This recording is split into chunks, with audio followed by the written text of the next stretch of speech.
All right, welcome everybody to Wednesday. We're going to continue talking about science a little bit. And you might be asking yourself, why do we need to know about science? Well, science is everywhere, right? And it's oftentimes considered the most certain way of knowing things about the world, right? And it's probably right. The trouble is that just like with code washing is the notion that because something is a computer science program, it must be bug-free, it must be perfect, it must be unbiased, that kind of stuff. It's not me. The computer said so. If the computer said you're guilty, you must be guilty. As if, any person who's ever written a computer science program ever knows there are bugs everywhere in computer science, right? So, I've been told many times in my life, well, it's from the computer, it can't be a mistake. So anytime you've heard anything like that, we'd call that code washing, right? Um, so, cop pulls you over for speeding. Well, the radar gun said you were doing 75, and you're like, dude, I was doing 65. Well, radar guns don't lie, So, anything along those lines, okay? Now, like I said, science is probably the best way of knowing things about the world. Maybe it's the only way of knowing things for certain about the world. But it's got some pretty major problems with it. A lot of it has to do with the pressure, the realities of academia, right? So academia puts enormous pressure on new professors to get tenured, and so shortcuts get taken sometimes, and quality sometimes gets lowered as well. Then there's this thing called p-fishing that I was kind of talking about a little bit last time. One of the most important things, and I think we'll probably do an exercise on this today, so this will be your homework, so pay attention, is the notion of a p-value. Anytime you publish a result, like let's say you're studying some new painkiller, you got Advil 2.0 or something going on, and you want to know, does it work? That's what science is all about. Does it actually work? And if it does work, is it more effective than existing Advil? And is it safer? Those are kind of, what you do drug studies for, safety and efficacy, right? And in order for a new drug to be approved, it has to be better than existing drugs, which is one of the reasons why the cost of drugs goes up. If you find one that is as effective but less safe, the FDA probably won't approve it unless it's something like an antibiotic or something where they need more kinds of antibiotics out there. So when you read a scientific paper, what you're going to be looking for is two things. First thing is the effect size. How much did it work? Okay. How much did it work? If I give pain meds to somebody and it drops their pain from an average of 5.5 to 3.5, that is an effect size of 2. Like it reduced their pain by 2. And maybe old Advil has a step reduction of 1 step on the pain scale. That's the effect size. Very important. Second thing is the p-value, okay? And this is something that you'll learn about in a stats class. I think it's important enough to teach in this class, and I think it's important enough that I'm going to give you a homework assignment on this to see if you can understand it. Okay? So what a p-value is the odds... stats people might yell at me for this, but it's the odds that the results you got were due to chance. Okay? There's a more precise way of putting it than that, but basically, if I ran a study and I gave half the people Advil and half the people Advil 2, can I show that Advil 2 had a greater effect than Advil and that the result was not due to chance? You can never fully eliminate chance. It's just possible that every person in your study just felt better the next day. Their headache went away, their back got better, things like that. It happens all the time when you deal with pain. Placebo effect is very real. Placebo effect is extremely strong when it comes to painkillers. And so you have to show that not only is your thing effective, but it's more effective than placebo, or it's more effective than, whatever drug you're currently testing it against. And so there is a statistical test you can do. There's actually a lot of statistical tests. There's a lot of statistical tests, but the one I'm talking about here is called the Fisher's p-test, or Student's t-test. And what it tells you is what are the odds the results of the study were due to chance. And again, there's a better way of putting it, but whatever. This is CSI 1. So to get published in Science in general, you're looking for a p-value of less than 0.05. And what that means is that there was a less than a 5% chance this paper is complete BS. Right? So there is a less than a 5% chance that the results were due to chance. Okay? And in some disciplines, less than 0.01 is used. For example, in particle physics, you can just keep shooting electrons at a target over and over again and just gather more and more data until you can get a fairly tight, boundary on something.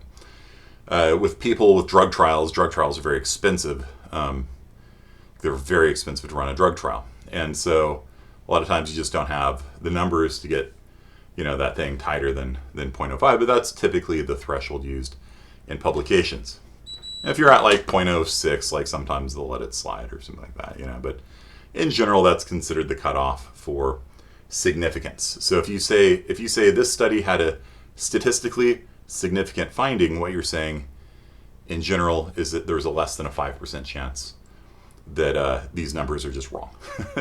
Right? Like you just gave the drugs to two different groups of people, and the experimental group just happened to do better by chance. Like your thing is just addable, Okay. So, what you'd expect is that 5% of the papers would be wrong instead of 50, but there's a selection bias. Remember how we talked about the Sharpshooter Fallacy, right? You go out there and you only look at the people who succeed, right? Remember how we talked about this? What was your strategy for success in life? Well, I put all my money on the lottery and I won. So you should do that too. So a big source of the replication crisis is due to the Sharpshooter Fallacy. If you only publish positive results, then you are selecting only the groups that got lucky. And and this number isn't actually 0.05. It's like, over half, right? Any questions about this?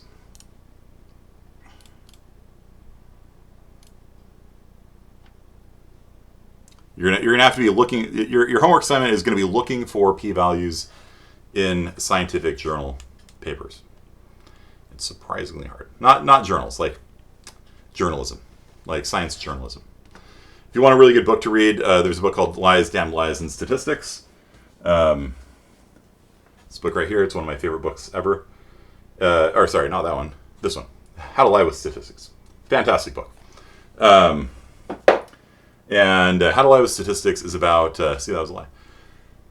A bit confusing and understandable. So, yeah, there's a lot of different tricks you can play with stats. And so, when I say that you need stats to sort out, things like false generalizations and cherry-picking fallacies and sharpshooter fallacies and all this kind of stuff, it has to be good stats. And the thing is that people either do sloppy stats all the time, or they do it misleadingly. Like, sometimes it's intentional, sometimes not intentional. I remember reading one analysis of the 2004 election in which George W. Bush won re-election, and there was a paper published by Berkeley that said that they had conclusive evidence there was election fraud in the election. So I'm like, oh, that's interesting. Let me look at it. And what they did was they did a statistical analysis. I'm like, okay. So what's their methodology? How did they go about doing it? And so what they did was they took all the election data per county across the country. They looked at who voted for Bush in 2000, and then looked at how they voted for Bush in 2004. And they made a model to predict how people would vote. And if people voted differently from how they predicted it, then that was evidence of voter fraud. What do you think of that method? Where's my water? Not BS. BS stands for bad statistics.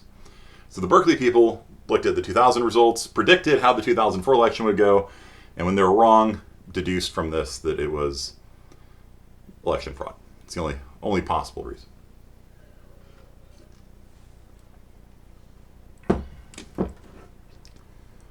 Not a good method. I agree, and a bit faulty. Yeah. Sounds like confirmation bias. Yeah, they expected results to be one way. When they didn't get the results they want, fraud, clearly. But they dressed it up in so much math and statistics that it looks like it's Berkeley. You know, it's conclusive evidence of election fraud.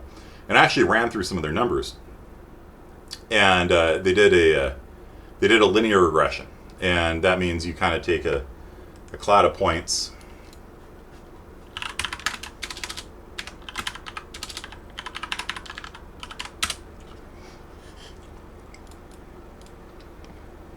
And you kind of fit a line to it, right? And if you've done stats, you might know where I'm going with this. Is that how you do your linear regressions, and how you do log and logarithm? You know, like there's a lot of different ways you can do this. And what they had was the x-axis was what percentage voted for Bush in 2000. Y was the how they voted in 2004, and then they had a model that basically tried to predict. And the thing is, like, I actually looked at their regression, and like if a county voted like 70% for Gore in 2000, then their model predicted it would have voted 110% for Kerry in 2004. And I don't know about you guys, I'm not a Berkeley PhD, but I'm reasonably confident it's impossible for there to be 110% of a vote in a county for Kerry. I'm just going to throw that out there. I think it's somewhat unlikely that you would see that. And when you didn't get 110% voting for Kerry, election fraud. So, there's a lot of ways you can do bad statistics, and you don't have to learn that. That book there, How to Lie with Statistics, is a fantastic book. It's very fast. I actually saw it in my college bookstore when I was a freshman in college. It was a recommended book. And let's be honest, how many people here read the recommended books? Anyone? Anyone like look at the syllabus and go like, all right, this textbook's required, I'll buy that. Ooh, recommended readings, I'll buy all of those too. Anyone do that? Or find out who the nerds are in this class. No. Yeah, me neither. But I thought the name was like pretty cool, right? So I went into the bookstore and I actually picked it up, and I actually read the whole thing there. Basically, I just flipped through it and just read the whole thing. Because it's only like, it's a really short book. You can find it for free online too. There's the previous editions are out of copyright.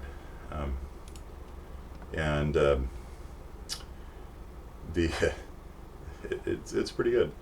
Find.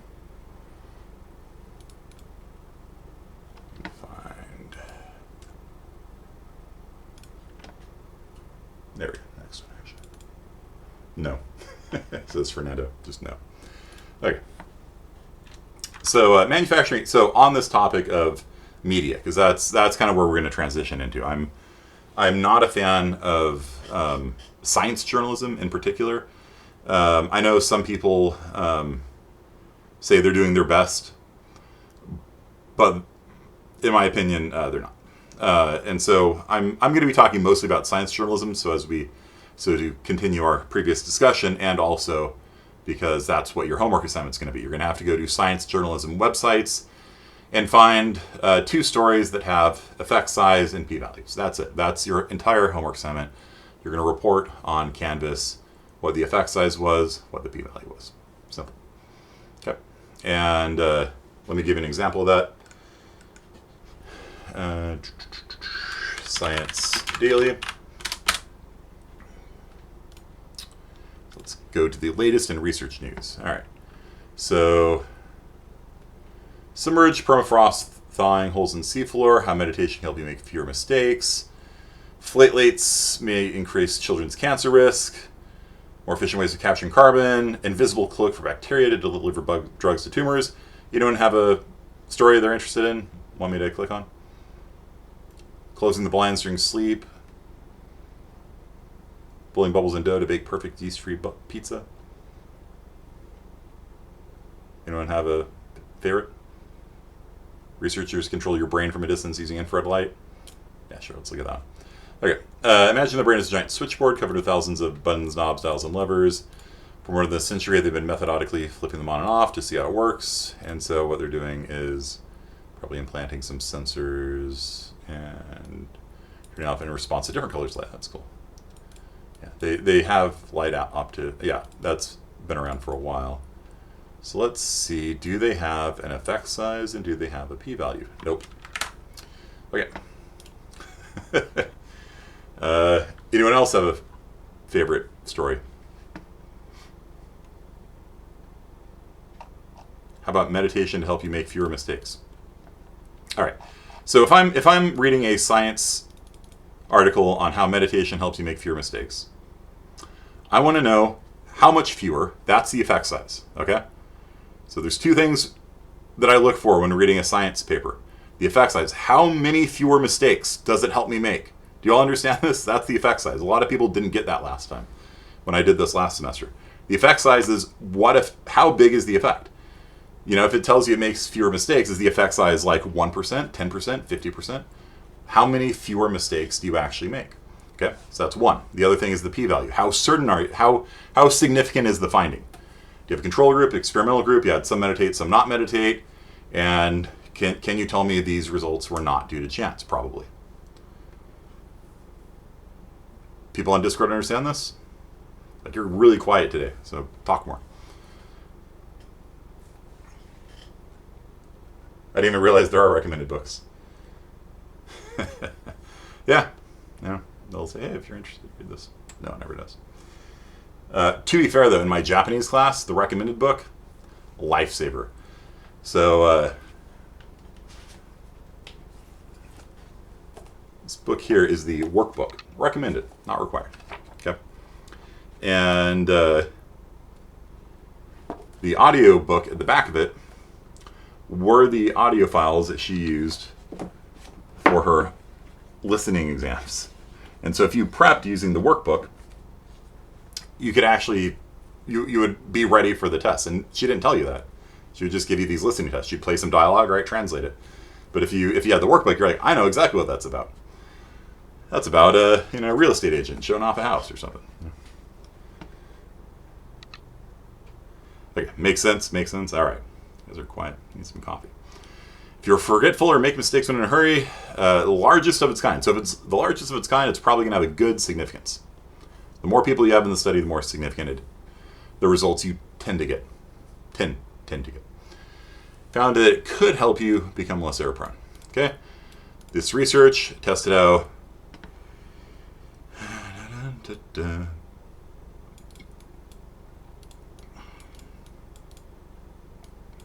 200 participants. These participants who had never meditated before did a 20-minute open monitoring meditation exercise. They measured brain activity through an EEG. They did a distraction test. All right.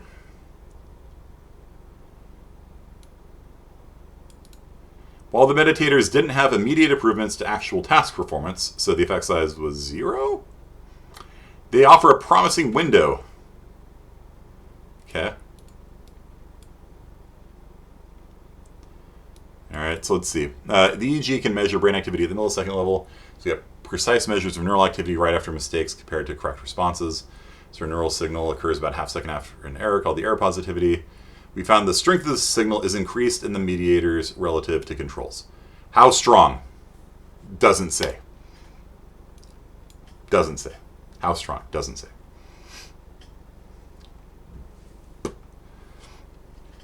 And then in actual task performance, 0 impact. What's the p-value? Not listed. Okay. Welcome to science journalism. Okay. Now, if you want, you can try to find the paper. Is that a DOI? Yeah, okay. And so the papers oftentimes will have the effect sizes and p-values listed. Here we go. We have n. N is the other thing. So that's the third thing that I look for, actually. So effect size, significance, and n. N is how many people were in the study, or the study size. Okay. So the abstract says the open meditation. That seems redundant. The open meditation enhanced the PE amplitude relative to controls, but did not modulate the behavioral performance. So again, no effect size in the abstract. Let's click on the full text. Let's have fun with this. Okay.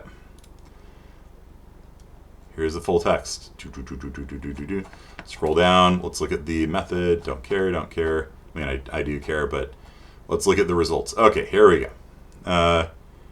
As expected, there were no group differences in any facet of trait mindfulness or overall mindfulness. Okay. Okay, so here we go. Participant responses on the manipulation check revealed group differences in interest, p less than 0.01. Okay? P is less than 0.01. They're actually giving the t-test numbers there, which is not necessary. Really, all they have to do is one side. I think it's probably a one-sided t-test with 204 results. Okay. So here we go. So they have differences in interest, learning, and sleepiness, such that relative to the meditation group, participants in the control group rated the control audio is more interesting. So here's the effect size. M 4.5, the meditation group 3.5. So the effect size was from 3.5 to 4.5 on if they found the control audio is more interesting. They indicated learning more. The control group will learn more than the meditation group. So this is not necessarily a great result. And it had less sleepiness. So the meditators were sleepier as well. So you had a 0.5 decrease in sleepiness. You had a +1 in learning, +1 in interest. There are no differences in engagement, arousal, emotional reactivity, or understanding, which is not great for the experiment. Oh, but that's a baseline. Let's see. Okay. So anyway, that would be enough. Like, you don't have to go through all the results, just something like that. Okay. So they showed, so basically for these things, they had these effect sizes, the mean minus the other mean, and the p-value is less than 0.01. Copy and paste, the relevant text, and you're done. Do that for 2 papers. That's your homework. Okay? Think you can do that? So starting at websites like Science Daily, and don't use this one, I just did it for you. Starting at places like Science Daily are like, okay, right? It's okay. The trouble is that science journalism kind of sucks. There's, like, they had the N value, they had the size of the study, but they didn't have the effect size. They certainly didn't mention that it had negative effects, right? That it made people sleepy, they were less interested, and learned less. Like, that was not part of the journalism, right?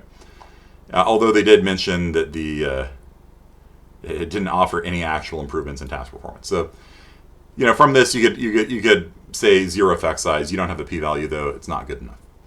And hugging a breathing cushion to ease anxiety. All right, here we go. In 129. Okay. Effect size.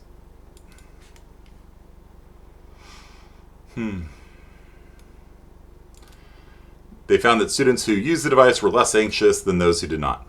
What's the effect size?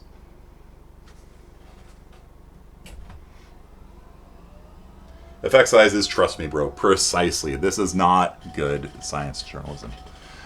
All they need to do is say what the effect size is. Were they 10% less anxious? Were they 20% less anxious? Why is that shrinking so much? Okay, let's bring this back up here. 100%?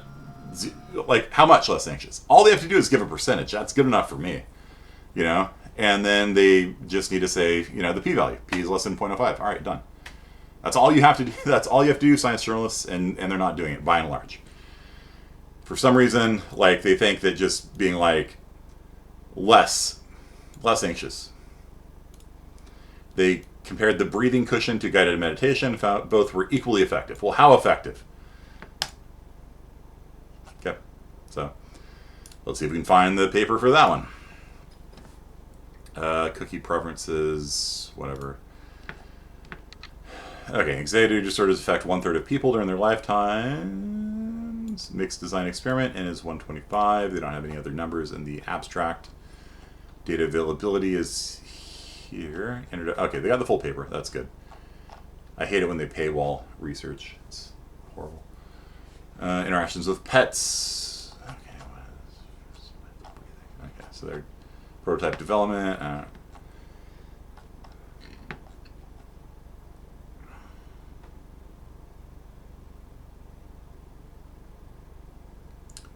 So the cushions purr at you? Purring and breathing simulated by a servomotor. Really? It's a purring pillow. Okay. All right. All right. There you go. Experiment design. Okay, here we go. 129 participants, 96 female, 33 male. 3 people were discounted because they filled out the questionnaire. Our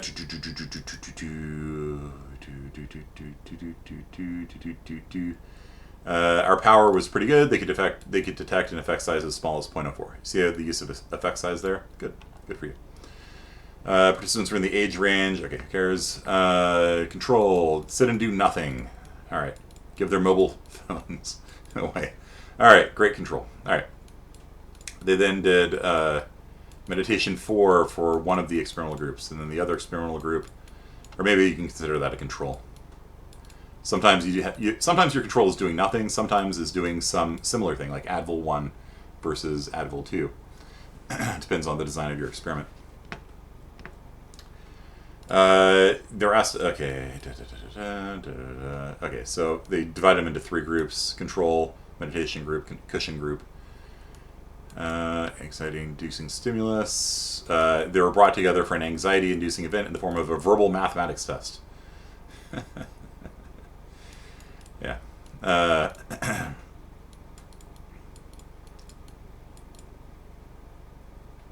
It's funny. So they stress people out by giving math. All right. They then had to self-rate their stress. Okay. Analysis plan results. Okay, here we go. Results. ANOVA is t-tests are used between 2 groups. ANOVA is used for multiple groups. It's an analysis of variance, which is what ANOVA stands for. They had 3 groups here, so they did ANOVA instead of a t-test.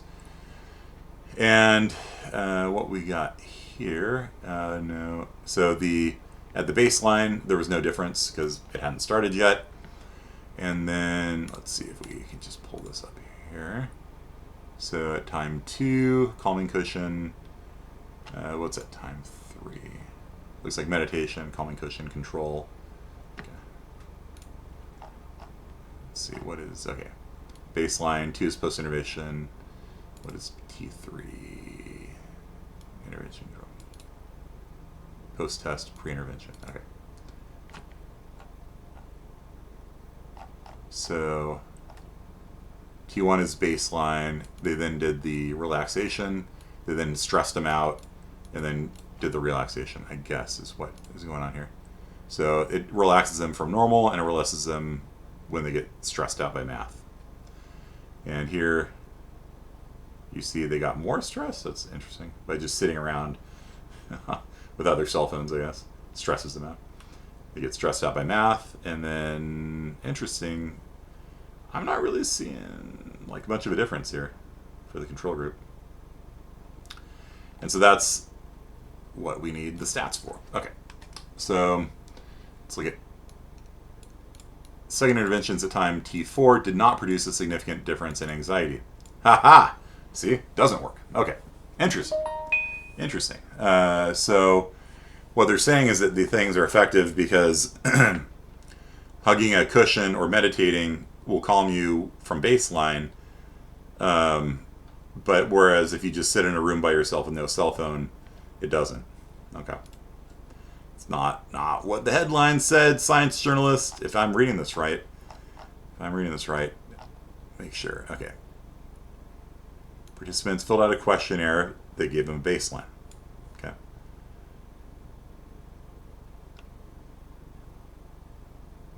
They're told they'll soon take a verbal mathematics test. Aha. So that might have stressed out the control group because they had nothing else to think about. So for the next 8 minutes, they sat in their assigned condition, either hugging a cushion, meditating, or just sitting in a room thinking about the math test that's coming up. You know, I don't know. I don't know if I like this experiment design. Because, like, if you get not, like, maybe it's just because the calming cushion and the meditation are distracting people because it gives them something to do and something to think about other than the math test that's coming up. And what we saw is that after the math test, that people went back to, right? they took the verbal mathematics test. Everyone was stressed out, and then they meditated or calmed or sat in a blank room. And so, to me, this study shows none of it's effective. Actually, kind of, or at least that like meditating or hugging a cushion is, gives you something to do. Like if you gave me my cell phone and let me play video games or something, like I'd probably be calm. Because like look at that, like you stress people out and then they just drop back down to baseline, or better than baseline, I guess, even if you don't do anything. So to me, it's not a positive result. Okay, so let's see here. So the second interventions did not produce a significant difference. Boom, there it is. P-value of 0.15, p-value of 0.176. Yeah, so you see that? Not a significant finding. Okay. I mean, phones are more of a distraction than a pillow, right? Yeah. So that's the data, right? That's the experiment, rather. If I'm reading it right, this is the first time I've ever seen this. I just picked it at random.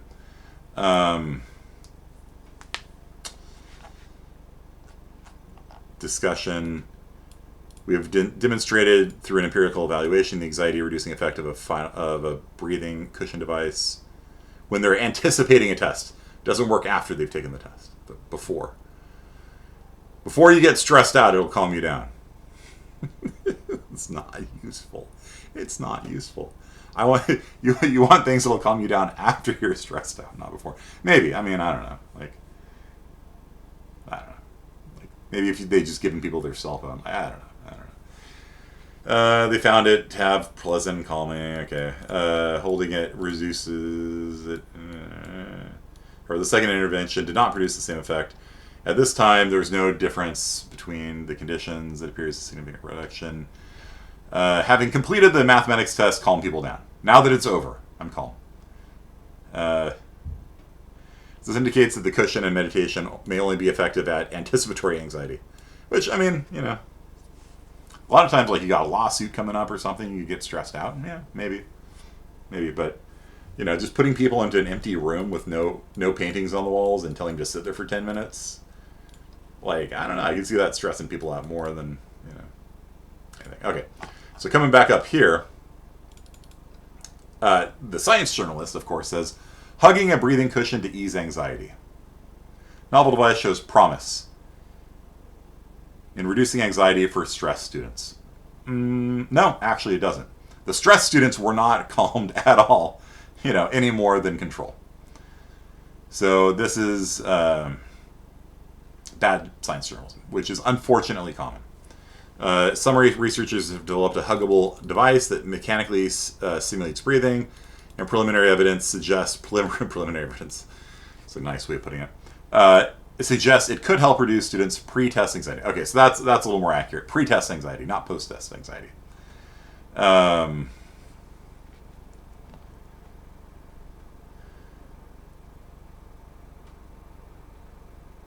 Doesn't have any mention that it doesn't work post-test. Good job, science journalist. Good job. Okay, you guys all understand? That's what you're gonna do. You're gonna do 2 of those. All right. So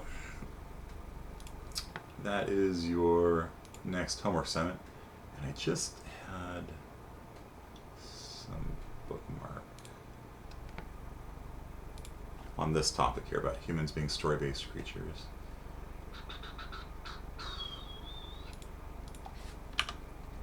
It's called narrative theory.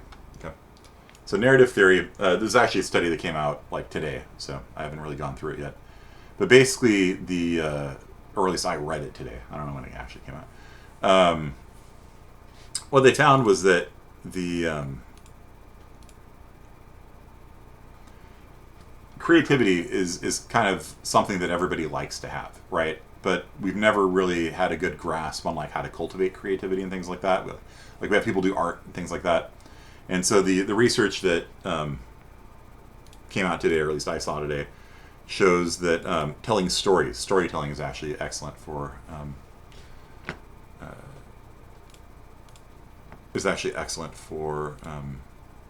developing creativity.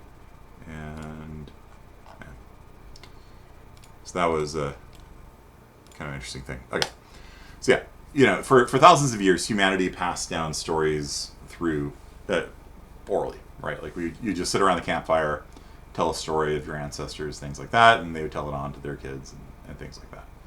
Most of the stories about Thor and Loki and things like that were told orally for centuries. There are many variants of the stories for that reason, because different people would tell it in different ways. A lot of the stories were the same, but different, And we're actually really good at remembering stories, if you think about it. Like, if I were to tell you the story of when Thor dressed up as a woman to marry a giant, Loki accompanied Thor as a bridesmaid, and the giant was very nearsighted, so couldn't really tell that it was Thor and not Freya, the most beautiful of the gods of the Aesir. You'd laugh. It's a fun story. The giant sitting there staring at Thor, his beautiful wife, and Thor just eats an entire cow, drinks like an entire barrel of beer, and the giant's like, "Are you sure you're Freya?" And Loki's like, "Oh yeah, he's just very thirsty because he's so eager to get it on with you later tonight." And the giant's like, "Oh cool," And it's a very humorous story. And then Thor gets his hammer back, because that's why he was there. The giant had stolen Thor's hammer. And so he gets his hammer back and murders everybody. So that's the story. And you'd be able to remember that next year, probably. Maybe that's in the next Thor movie. I don't know.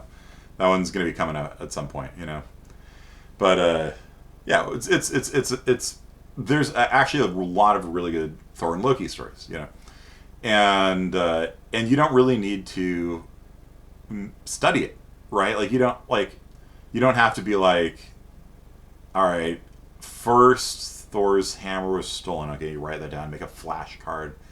No, like the whole thing makes sense. His hammer is stolen. The giant said, "I'll give you the hammer back if I can marry Freya." Freya said, "Hell no." So Loki comes up with this thing. We'll put Thor in a dress, and because the giant's nearsighted, he won't be able to tell the difference. And like I can recount this thing to you despite having heard the story years ago, right? And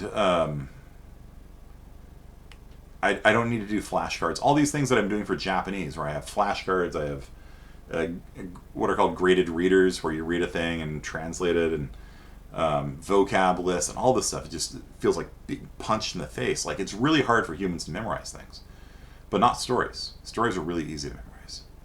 And most people who heard the story of Hansel and Gretel, or the Fox and the Grapes, or whatever when they were a kid, you could probably tell the story today. Post on chat right now a story you heard in your childhood that you could still probably tell today. Hansel and Gretel, of course, is the one where the kids are abandoned in the Cinderella. Yeah, kids are abandoned in the forest by their father. They get taken in by a witch. The witch fatens them up, and with candy, and then she's going to cook them, but they get her into the oven instead and kill her. And so, little Rona, yeah, it's funny. You're not the first person to have said that when I've given this talk. What's funny is that there's a Hansel and Gretel daycare in Fresno, and so when I was looking around for a daycare for my kid, I was like, I don't think I want to send my kid to Hansel and Gretel daycare. Like that, I think that's just a cover for a witch. David and Goliath, Shrek, yeah. And so we think these are just fun stories we tell kids, but what is the purpose of the stories, right? Like for La Llorona, right? The story is what, David? What is the meaning of the story? What is that teaching kids? Why do we tell kids about this creepy woman who comes to kidnap you?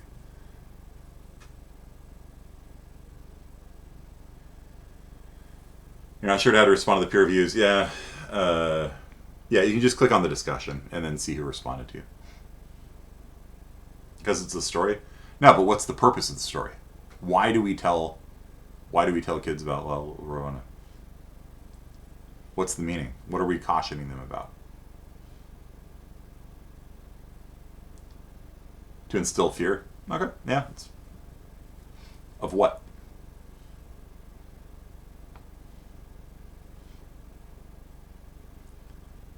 Drowning, strangers, yeah. Don't stay out too late, yep. Don't be bad, they'll come get you. There's all sorts of stories like that for kids, right? Naughty kids get taken away, you know. Not go out at night alone. Yeah, it's how we convey teaching to people, right? And one of the reasons why I know a coal in my stocking. Yeah, well, that's the nice version. You get coal. You know, see, if I would get coal in my stockings for being bad, I'd start like a coal factory. Right? I'd just be really bad. Just burn it. Sell electricity. Would be great. So, yeah. So we tell stories because they're really easy to remember, and we pass on our norms. Norms are the values of our society. Norms are passed from one generation to the next through stories. You know, it's like our cultural DNA almost. You know, the lessons that we tell kids every generation in the stories are their values. You know, when they're growing up. The Fox and the Grapes, it teaches us about sour grapes. You know, if you can't get something, then you don't want it. You know, Scorpion and the Frog, don't trust the scorpion. The frog carries a scorpion on its back across a river. Scorpion stings it as the frog is dying. He says, "But why? You're going to die too." And the scorpion's like, "It's in my nature. So don't trust scorpions." Right? So it's a meme. So a meme is a mental virus. It spreads from person to person. And so, like, culture is like a thing, right? Like, you can look at different cultures around the world, and even though, you know, we're taught not to, like, judge them as being better than one another, there's differences between them that you can learn about and understand. People act very differently in Germany than in Japan, than in America, than in England, than in Ireland, right? In Germany, people, you know, they'll talk to you and stuff like that. Like, Germans aren't really as, like, you know, grouchy as, like, they're kind of made out to be. The grouchiest people I've met are in France, of all things. Although the rude Frenchman stereotype is also greatly exaggerated. Like, I've met absolutely wonderful people in France. I met some grouchy ones too. But, like, when you go to Ireland, like, if you're working on your laptop on a train, everyone will leave you alone. So you put your laptop down, the person across the way is like, "So, where are you from?" You know, and they'll talk to you. And you'll just have a great conversation with anybody. Like, maybe not anybody, but, like, every time I've gone to Ireland, I always come back with stories of, like, all these people, like, "So, where are you from? Here, have a beer. You know, let's drink some beers together." "Yeah." "Oh, you're from America? How very interesting. You know, what are you here for? What are you going to see?" And they talk, and you tell stories, and they tell stories, they tell jokes, you tell jokes, and you've never met these people before in your life, and you're like best friends, train right in. "Hey, it was great talking to you. Great talking to you too." They just walk off, never see them again. You know, it's a different culture, right? Cussing is big in Ireland. It's called the crack in Ireland. So everybody likes to have a good crack, and it's spelled crack like that. And yeah, and so basically, not worry about it. Cherry picking. We talked about that. I'm gonna go on for a little bit longer because we started a little late today. So, actually, nah, that's good enough. We're good enough. So, yeah. And so, like, the notion that immigrants are dangerous, you know, could stem from things like the scorpion and the frog, right? You know, you can cherry pick examples and create stories about them as well. And it's very powerful in politics. For example, Meginsky's law, which is the Russian sanctions, right? They typically name them after people to make it more powerful. Okay, and so I guess we'll continue next time about the media. But for now, what I want you to do is find 2 stories, 2 papers that have effect size, significance, and population count, and just have that done by Friday. It's not too hard. Might be harder than you think because science journalism is so terrible. But if you click through and get to the actual underlying papers, a lot of times they'll have the numbers you're looking for, even though the journalists will remove it in the interests of readability, which is absolute garbage. Because if you don't tell me what the effect size is, and if you don't tell me what the significance is, I have absolutely no reason to believe you about anything. Okay. All right. Any questions about that? there's one person typing. Nope. All right, then. Nope. Okay. All right. Awesome. I'll see you guys on Friday.